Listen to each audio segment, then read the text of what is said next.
የተከበራችሁ አድማጮቻችን ከዚህ ቀጥለን ከጋዜጠኛ አለምነህ ዋሴ ጋር ቃለ ምልልስ እናካሄዳለን። አለምነህ እንደምን አለህ? እንደምን አለ? ሰላም ነው ወይ? ሰላም። ወደ እስራኤል እመጣለሁ እያልክ ቀጠሮ አበዛህብን። መቼ ነው ብቅ የምትለው? ያው የተለያዩ የግል ጉዳዮችም አሉ ከወዲሁ ልሰራቸው የሚገቡ ቤት ስራዎች፣ እነሱ ይዘውኝ ነው። ልቤ ግን ከገባ ቆይቷል። እንግዲህ እግሬ ልቤን ይከተላል ብዬ ተስፋ አደርጋለሁ፣ ቢያንስ እስከፊታችን የኢትዮጵያ ክረምት ድረስ። በጣም ጥሩ፣ እንጠብቃለን። እንግዲህ ለቃለ ምልልሱ ፈቃደኛ ስለሆንክ በጣም ነው የምናመሰግነው። ሁሌም ዝግጁ ነኝ፣ ችግር የለውም። ጥሩ። እንግዲህ ያው በመካከለኛው ምስራቅ እንደምታውቀው ሁልቀንም እንደምትከታተለው የተለያዩ ነገሮች አሉ። ትልቁ የእስራኤልና ፍልስጤማውያን ጉዳይ ነው። አሁን ደግሞ የጋዛ ሰርጡን ችግር ለመፍታት የአሜሪካው ፕሬዝዳንት የሰላም መማክርት የሰላም ምክር ቤት አቋቁመዋል። ይህም ተግባር ላይ መዋል ጀምሯል እና እንዴት ተመለከትከው በአጠቃላይ ያለውን ሁኔታ? ምናልባት ከእስራኤል ትኩረት አንጻር ብናየው እንግዲህ ጋዛን የሚያስተዳድረው ስራ አስፈጻሚ ቦርድ አባላት ተመስርተዋል። እንደገና ደግሞ ጋዛን የሚያስተዳድረው የቴክኖክራት ወይም ደግሞ የባለሙያዎች ቡድን የሚባለው ወይም የጋዛ አስተዳደር ብሔራዊ ኮሚቴ ተብሎ እሱም ተመስርቷል። አሁን የጋዛን የዕለት ከዕለት ህይወት መረጋጋት፣ የአገልግሎት መስጫዎችን እንደገና መቋቋም የመሳሰሉትን መሬት ያሉ ስራዎችን የሚሰራ የጋዛ አስተዳደር ብሔራዊ ኮሚቴ ተመስርቷል። የዚህ መሪ ተደርገው የተመረጡት ዶክተር አሊ ሻአዝ የሚባሉ ናቸው። እንግዲህ በሳቸው ስር በጠቅላላ ይህ ብሔራዊ ኮሚቴው 15 አባላት አሉት እና ወደ ጋዛ እንዲገባ ተጠብቆ ነበረ። አሁን ትናንትና የእስራኤል ካቢኔም 15 አባላት ያሉት የጋዛ አስተዳደር ብሔራዊ ኮሚቴ አባላት የሚገቡት መተላለፊያ በራፊያ ትናንትና እስራኤል ያን ለመክፈት መወሰኗ የዚህ የኮሚቴ አባላት እንዲገቡ በር የከፈተ እርምጃ ሆኗል ማለት ነው። እስራኤል እንግዲህ ይሄኛው ዶክተር አሊ ሻአዝ የሚባሉ ሰው የሚመሩትና 15 አባላት ያሉት የጋዛ አስተዳደር ብሔራዊ ኮሚቴ እና በዋናው የፕሬዚዳንት ዶናልድ ትራምፕ በሊቀመንበርነት በሚመሩት የሰላም ቦርድ መካከል አገናኝ ሆነው የሚያገለግሉ ሰውም ተመርጠዋል። እኚህ ሰው ቁልፍ ሚና የሚጫወቱ ናቸው። ኒኮላይ ምላዴኖቭ ይባላሉ። የጋዛ ስራ አስፈጻሚ ቦርድ አባል ሆነው በጋዛ አስተዳደር ብሔራዊ ኮሚቴና በዋናው የሰላም ቦርድ መካከል እንግዲህ የሰላም ቦርድ የምንለው ፕሬዚደንት ዶናልድ ትራምፕ ሊቀመንበርነት የሚመሩት ራሳቸው የእስራኤሉ ጠቅላይ ሚኒስትር ቤንያሚን ኔታንያሁም አባል እንዲሆኑ የተጠየቁበት ነው። በዚህ የተለያዩ የዓለም መሪዎች በአባልነት የሚካተቱበት ይሆናል። ገንዘብ የሚጠየቀውን $1 ቢሊዮን የሚከፍሉ ቋሚ አባል ነው የሚሆኑት። ይህን ገንዘብ ደግሞ የማይከፍሉ ግን በቀረበላቸው ግብዣ መሰረት አባል ለመሆን የሚፈቅዱ ደግሞ ለ3 ዓመት እዛ ውስጥ የማገልገል እድል ያገኛሉ ማለት ነው።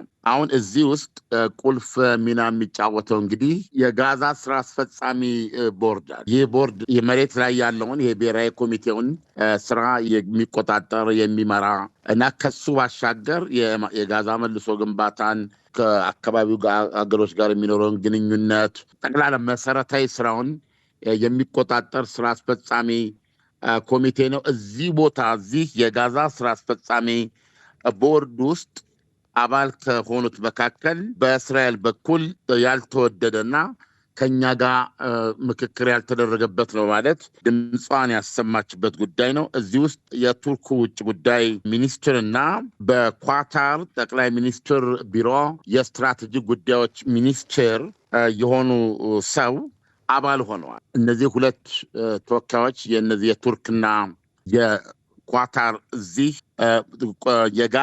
የጋዛ ስራ አስፈጻሚ ቦርድ ቤዚካሊ ጋዛ በምን ቅርጽ በምን መልክ እንደምትመሰረት አጠቃላይ ግንባታውን ሁሉንም ነገር የሰላሙን ሁሉንም ነገር የሚያረጋግጥ ቁልፍ አካል ነው እና እዚህ ውስጥ እስራኤል አልተማከረችም።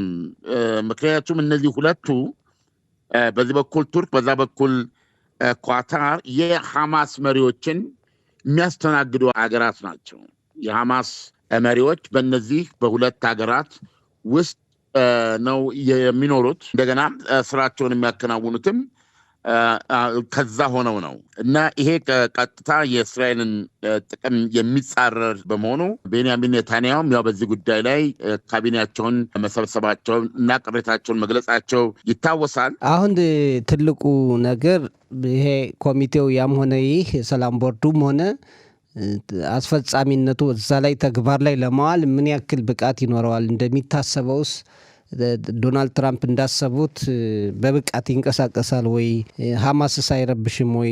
ወይም የጦር መሳሪያውንስ ሊፈታ ይችላል ወይ? በሂደት እንደሚነገረው ይሄ ጥያቄዎች አሉና እንደው በአንተ እይታ የጋዛ ሰርጥ ችግር አሁን ባቀረቡት የትራምፕ እቅድ መሰረት በአጭር ጊዜ ይፈታል ብለህ ታስባለህ? እሱ ጠብቆ ማየትን ይጠይቃል። ምክንያቱም ይህ ሁለተኛ እነዚህ ሁሉ አሁን ያልኩ መዋቅሮች እየተዘረጉ ያሉት ሐማስ ትጥቁን እንደሚፈታ ታሳቢ አድርገው ነው።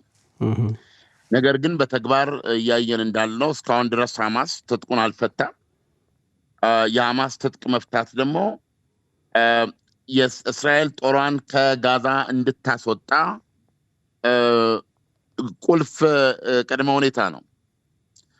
ስለዚህ ባለፈውም የአሜሪካው ፕሬዚደንት በዚህ ጉዳይ ላይ ማስጠንቀቂያ ሰጥተዋል። ሐማስ በሰላምና በፍላጎት ሊፈታ ይችላል፣ አለበለዚያ ደግሞ በከፋ ሁኔታ እንዲፈታ ይደረጋል ብለዋል። ይሁን እንጂ እስካሁን ድረስ ሐማስ ትጥቁን አልፈታም። ነገር ግን መዋቅሩ ከበላይ እየተዘረጋ ነው የሚገኘው። ስለዚህ እዚህ ላይ ጠብቆ ማየት ነው። ምክንያቱም ይሄ ደግሞ እስራኤል በቀላሉ የማታልፈው ጉዳይ ነው። እንደዚሁም ደግሞ የሰላም ቦርዱ ስራውን መስራት ካለበት ሁለተኛው ምዕራፍ ሊጀምር የሚችለው ሐማስ ትጥቅ ሲፈታ ነው። ሐማስ የሚያቀርባቸው የተለያዩ ነገሮች አሉ።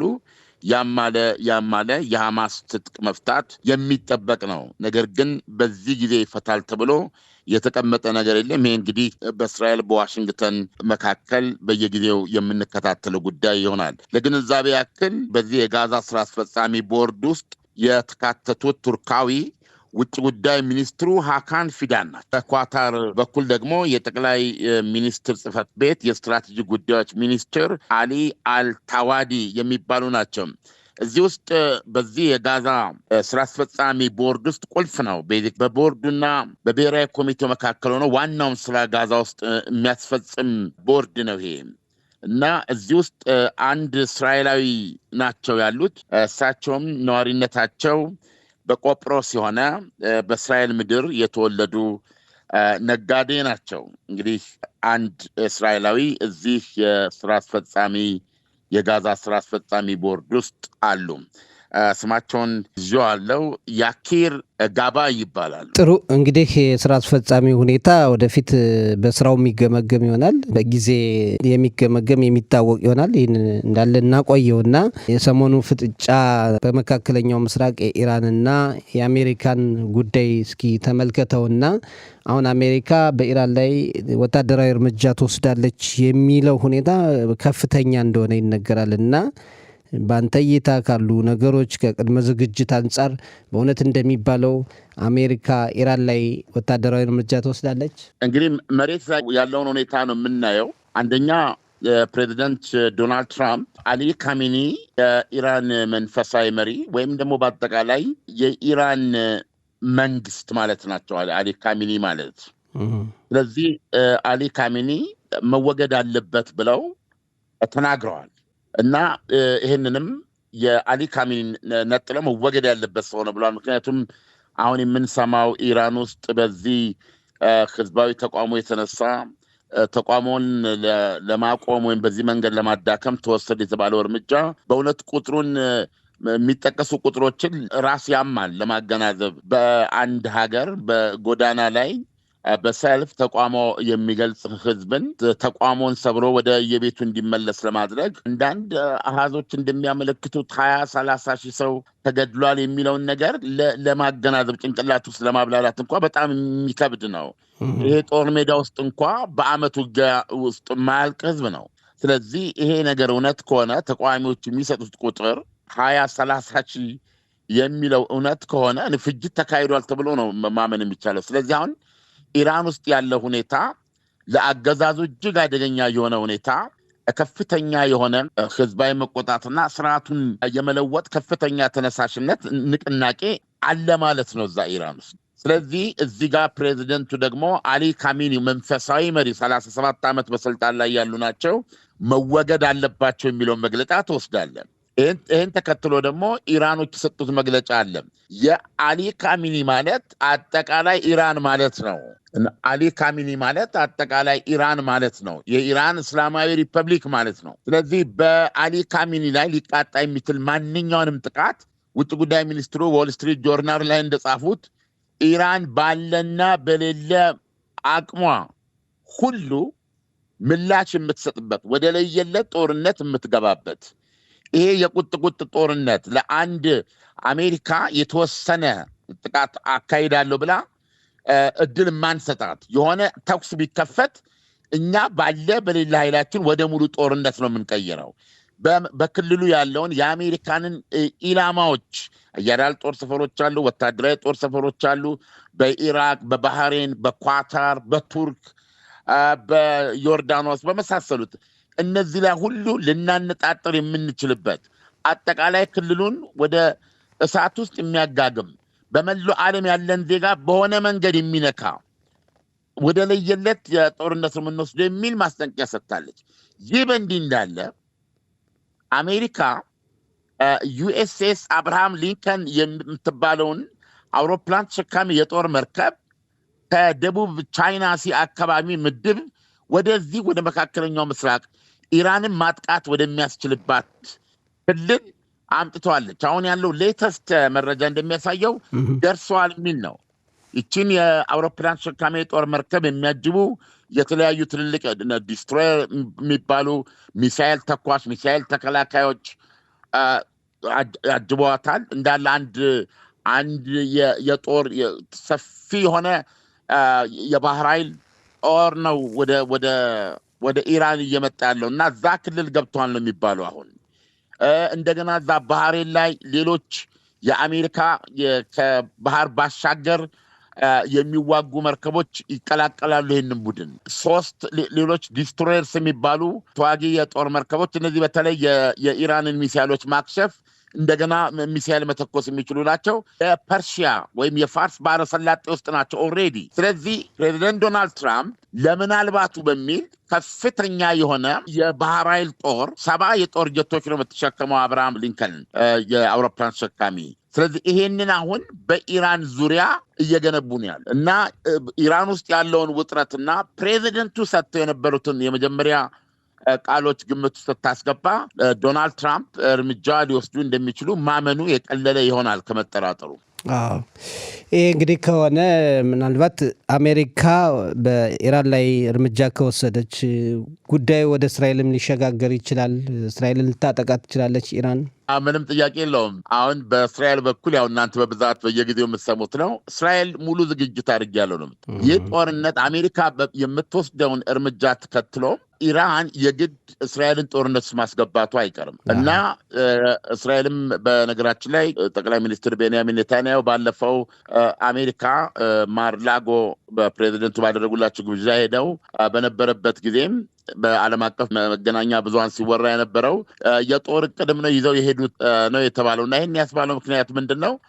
ከባለፈው የጁን የ12 ቀናቱ ጦርነት በኋላ በዋነኛነት በቻይና እገዛ እንደገና ኢራን የቦሊስቲክ ሚሳይል ምርቷን አጠናክራ መቀጠሏን እና ይህም ሁኔታ አሁን ባለበት እያካሄደች ባለችበት ፍጥነት አንዳች የሚገታው ነገር ከሌለ ኢራን በወር 3000 ቦሊስቲክ ሚሳይል ማምረት የምትችልበት ሁኔታ ሊመጣ ይችላል የሚለውን ማስጠንቀቂያ እስራኤል ሰጣ። እንዲህ አይነት የቦሊስቲክ ሚሳይል ክምችት እቅድና ዓላማ በጦርነት ጊዜ በእስራኤል ላይ ውርጅብኝ ለማድረስና ኢቨን ይሄ ሁኔታ የሚገታበት መንገድ ከሌለ እና ኢራን እዚህ ደረጃ እንድትደርስ ከተፈቀደላት ወደ ወደመው የኒውክሊየር ማብላያዎቿ ተመልሳ እንደገና እሳት ቆስቁሳ ያንን የኒውክሊየር ቦምብ ህልሟን ለማሳካት ስራ ብትጀምር እንኳ ያንን ለመምታት እዛ ላይ ወሳኝ እርምጃ ለመውሰድ የሚደረግ ማንኛውንም ሙከራ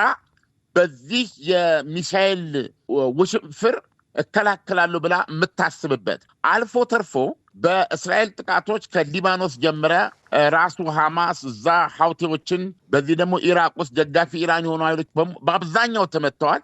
እነሱን ሁሉ እንደገና ለማንሰራራትና እንደማይነኩ ዋስትና ለመስጠት የሚያስችል ክምችት ልትይዝ ትችላለች የሚል የስጋት ትንተና አለ በእስራኤል በኩል። ስለዚህ አሁን በእስራኤል በኩልም ቢሆን ይሄ ከጥንስሱ ከጅምሩ አሁን ባለበት በወሳኝ መልኩ መመታት አለበት የሚል አቋም አለ። ስለዚህ ኢራኖች የአሜሪካንን ማንኛውንም ጥቃት የእስራኤልም ጥቃት አድርገው ስለሚያስቡ እስራኤልም ደግሞ በማንኛውም አጋጣሚ በተለይ እስራኤል ከኢራን ጋር ፍልሚያ የምትጀምርበት ሁኔታ ካለ ያ ዕድል እንዲያመልጣት አትፈልግም ተብሎ ነው የሚታመነው እስራኤል። ስለዚህ በከፋ ኃይል እዚህ ፍልሚያ ውስጥ ለመግባት ዝግጁ ነን በማለት የእስራኤል የመከላከያ ቃል አቀባይም ከሁለት ሳምንት በፊት የሰጡት ማስጠንቀቂያ ግንዛቤ ውስጥ መግባት አለበት። ስለዚህ አሜሪካ ዶናልድ ትራምፕ ካጠቁ ማንኛውንም አይነት ጥቃት ቢሰነዝሩ ያለ ጥርጥር ኢራኖች የመጀመሪያ ተኩሳቸው ሊሆን የሚችለው ወደ እስራኤል ነው ሊሆን የሚችለው። ስለዚህ እስራኤል እንደገና ይህን ጦርነት መቀላቀሏ የግድ ነው የሚሆነው። ጥሩ፣ በጣም ነው የምናመሰግን አንጋፋው ጋዜጠኛ አለምነህ ዋሴ። ማጠቃለያ ካለ? ማጠቃለያው እንግዲህ ዋናው ነገር አሁን ትልቁ በዚህ የሰላም ቦርድ አማካኝነት የጋዛ ጉዳይ ጋዛ ላይ ዘላቂ ሰላም ለማምጣት በተለይ ከጋዛ በኩል የሚነሳ ምንም አይነት የሽብር እንቅስቃሴ እንዳይኖር ይህንን የጋዛን ሁኔታ አጠቃላይ ገጽታ የሚቀይር እንቅስቃሴ በመደረግ ላይ ነው። ስለዚህ ወቅቱን እየጠበቅን ለእስራኤል አድማጮቻችን በሚያስፈልግ መልኩ እንዲሁ እየተደዋወልን የምናደርገው ግንኙነት ይኖራል። በተረፈ የኢራንና የአሜሪካ ግጭት በብዙ ወገኖች ዘንድ በቅርብ ጊዜ የሚጠበቅ ነው። ጥሩ፣ በጣም ነው የምናመሰግን። በየጊዜው ከኛ ጋር ለምታደርገው ቃለ ምልልስ በጣም እናመሰግናለን። መልካም ጊዜ እንመኝላለን። መልካም ጊዜ። ቻው። ቻው።